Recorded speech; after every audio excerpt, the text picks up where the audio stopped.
for that cake and punch, as well as some videos that we have set up on the other side. But John, a short time back, you made a statement. I heard it, that all musicians were flakes. To show you that perhaps there is an exception to this rule, our praise group has a little something to share with you.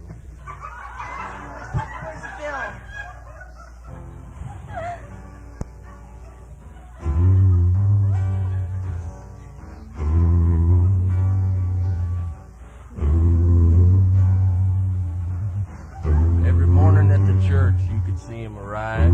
He stood 6 foot something, more dead than alive. Kind of broad at the shoulders and narrow in the mind, and if you read too fast, you'd get behind.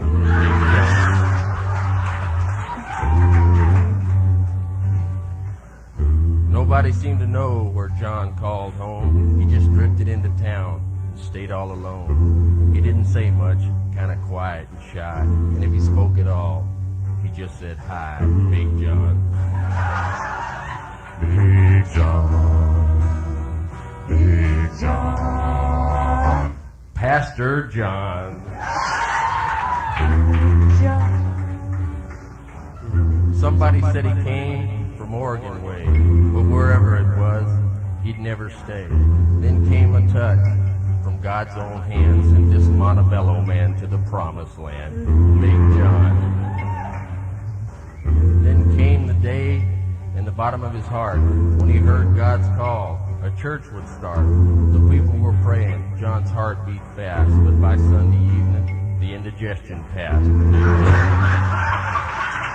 Big John. Big John. Pastor John. Big John. Through the tribulation and trials he grew, though it seemed at times his flock was few. The church wasn't tithing, but a job would pay. So he picked up his saw and was on his way. Big John. With all of his strength, he gave a mighty yell. "There's a building over there, yep, it's for sale." And everyone scrambled to their knees to pray, except for Pastor John, who said, "There's just no way." Good, John. Big John. Big John.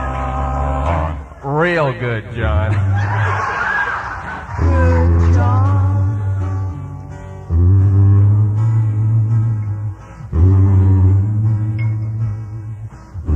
The building was ours, and all were thrilled.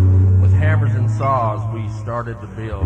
As the smoke and dust belched out of that site, you'd find John there till late in the night, Big John.